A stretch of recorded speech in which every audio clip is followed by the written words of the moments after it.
With the Honda, I've just got as far as draining the tank, taking the seat off. I need the tank out of the way so I can look at the wiring.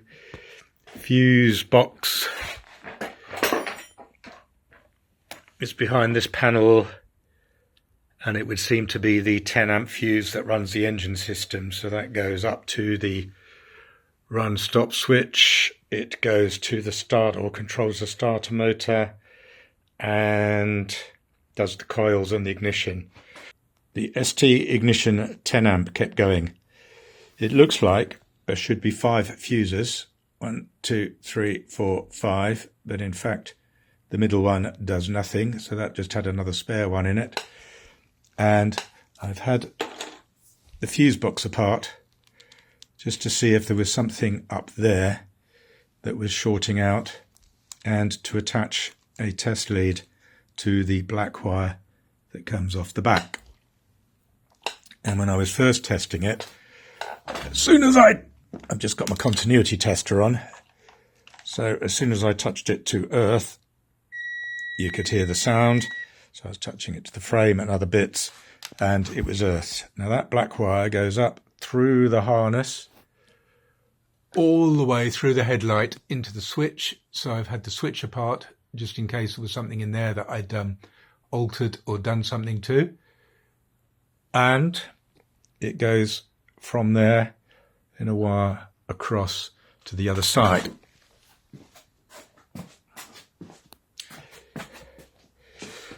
And the other side has this black module on, which I think is the flasher unit. I'm not entirely sure, I'll have to check that. And it goes to the fuel cutoff relay. So the fuel pump is an on-demand one. So it only pumps when it needs to pressurize the system or the system's got low. And it only runs when the engine is running. So when you start the starter motor, it turns it on. So it's pumping to get the engine. And then once the engine's running, it controls the fuel pump. If the engine isn't running or turning over enough, the fuel pump doesn't work. And that's why there's a bodge where you can, I forget which two, but you short out 2 of the cables to turn the fuel pump on to prime the system. You can see I've put heat shrink over it, but I think someone must have been having a problem because there looked like there was Scotch lock connector strips in there, covered in green insulating tape, which I've cleaned off and got rid of. I deep in them, put some heat shrink tubing over, and now I've got no connection to earth anywhere. But if I go in the black wire, you can hear it. So I've got a connection across there. And someone's obviously had a good old play in here in the past, because the insulation is cut right back. There doesn't appear to be any damage to any of those wires, so I'm not quite sure why that's cut back. This fits through a bracket there and then runs under there into here, so I'm going to try and neaten up that wiring and then put it back. I'm just waiting for some 10 amp fuses to replace the ones that have blown so I can try it. Well, 5 10 amp fuses later. Oh dear. Well, the wires are too simple. With the relay off, I got the starter motor running and things were fine. And then I had a little think, and I'd forgotten I'd played with some wiring at the back of the fuel, maybe something to do with that. So this time, disconnected the fuel pump, started up, ran. As soon as I connected the fuel pump, bing, fuse had gone. So another fuel pump, or repair this one. So the Honda saga continues. I have a replacement fuel pump fitted. The Honda, I'm assuming this is the Honda grommet, doesn't fit completely the replacement fuel pump because there is a flange around that there isn't on the one that I've had originally. Like before, I've used the slot at the top to hold the fuel pipe in place, I'm wondering whether I need some more padding in there. So this goes to the fuel tank, through the filter, through the pump, into the carburettor. Tried running it under the fuel frame rail, as it seems to be suggested in the handbook, but the length of pipe wasn't quite right, so I've gone to back over the top.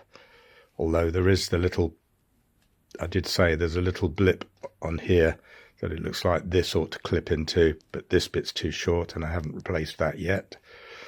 Had the carburettor on trickle charge, although that didn't seem bad. I've just got to remember to tape up those where I had to heat shrink the fuel relay bit.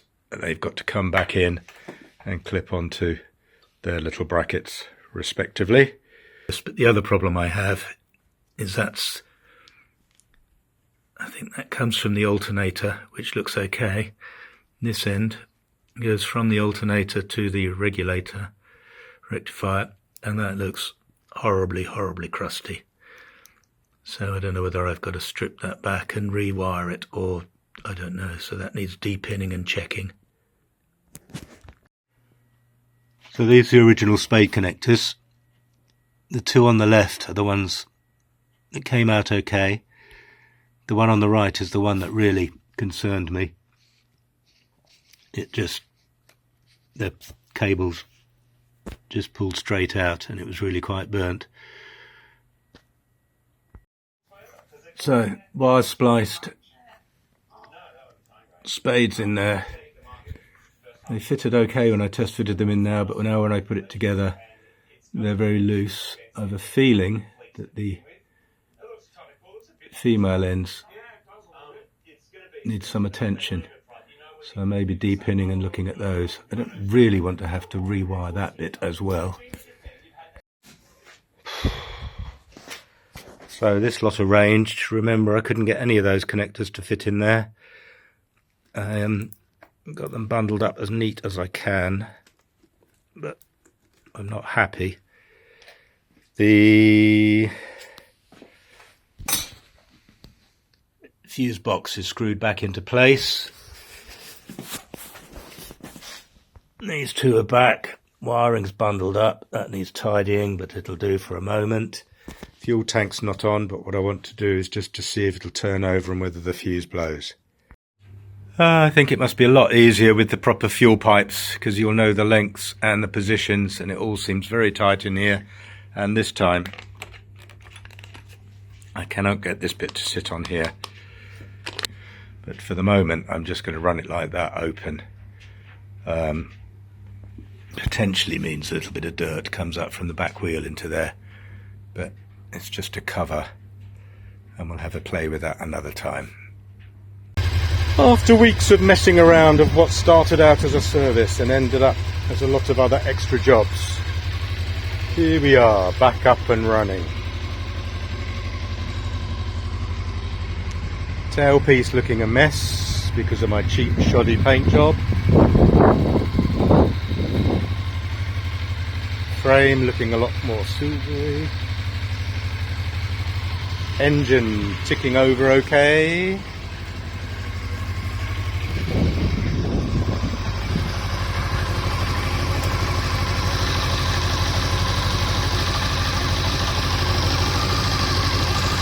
Can't see any leaks where I've redone the fuel pipes. We are now leaving it to warm up so I can do an oil change.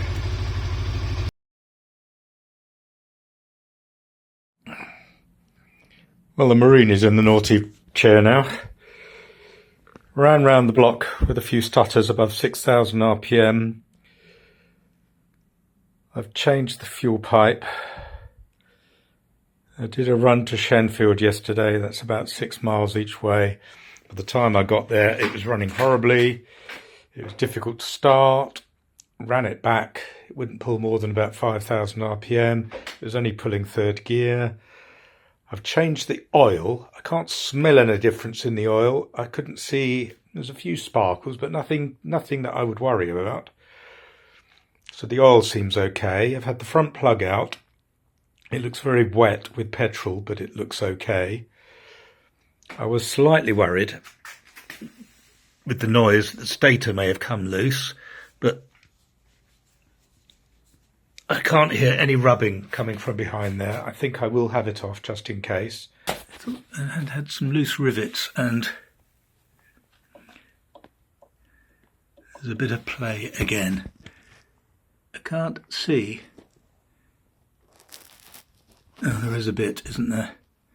A bit of wear there. Although the inside of this doesn't look like it's been rubbing. It grabs the nut all right, so I'm assuming it's still magnetised. Is that enough to make it run horribly? The rivets are loose again. One of them, this one, has a tab and the white wire soldered onto it. As far as I know, I'm not using the white wire, but it goes to earth. So I'm going to leave that one alone, and I'm going to try and drill these two out. They seem to have been peened over from the back, so I've sent to punch them. I've got a socket set up in my vise to give some support, and I'm going to try and punch the rivets out. See, but I think they're soft iron rivets in the steel laminations, and the two have got welded together. I've already said I don't want to touch that at all, because I don't know if that's too close to the ignition coil. So these are now 4mm, with 4.5. I think I'm going to leave them 4 and put some M4 machine screws through. They've got M4 screws. I've got the dome heads this side because there is a bit of a flange on the inside of the flywheel. I do hope they're tight enough. I've got lock nuts on the inside here. I did put some spring washers in, but then the nylon part of the lock nut wasn't reaching the threads. Done them up as tight as I can, but I don't know if I've altered the centre of it now, because it seems like the stators are rubbing slightly on the flywheel. Continuity checked all the way down to the stator, and as far as I can tell, there's no break in the wire that would give an intermittent fault. The inside of the flywheel I've not polished, but I've just cleaned it up, removed the rust, my marking blue, etc. The stator I couldn't see anything wrong with. The backing plate and the laminates seem to be concentric. The screw at the bottom where the thread had gone, I've retapped it and found I can get in a screw about 4 or 5 millimeters longer. So there's just enough thread there to tighten it up. I am beginning to wonder whether the stator was just tipped over slightly. I have no idea what the clearance is between the flywheel and the laminations inside, but that will be interesting. And now we're going to give it a few kicks and see if there's any life in it. If that hasn't worked, I'm moving over to the next side, the other side, where the cam sensor is. Well, that's that tried. Pop and a bang, but nothing more. Nothing happening, not running properly. Checking the thing there. So when it's off, the coils are earthed. Can't remember how, but they are. And when it's on, the power goes in. So I just need to double check, because I have had problems with the wiring at the bottom of the key switch as well. One other thing I thought I'd check, so we're doing the resistance of the ignition coil earthed. Pain in the arse on the back one, but I've just done what I should have done, which is to take the spark plugs out and check for a spark. There's an incredibly weak spark at the back, and I can't make out any spark at all at the front. And as you can see, the front cylinder gets all the crap thrown at it. One looks very rich. And the back one looks rich, but it should run. Stator rivets replaced with screws. The ignition coil in the stator, I measured the resistance and it's 195 ohms-ish, which apparently is okay, but I don't seem to be getting a very good spark. So I'm beginning to think it's the ignition system, maybe the coil. I've been watching Soren's videos again, and one of the symptoms of this coil is cold starting, which is what we've definitely got now. So it has been running well when it's warm before this problem. And I'm just wondering now if the accident, the bike falling on its side, has loosened the rivets, which has caused the stator to knock against the flywheel, which has caused something in the coil to break down. So I'm wondering whether I need to save up for a new ignition system. The stators are out there on eBay for anything between £100 and £500, depending on where you buy them from.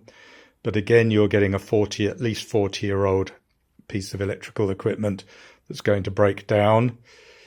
I'm already running the scooter transducers, coil packs, which are not ideal, but work well.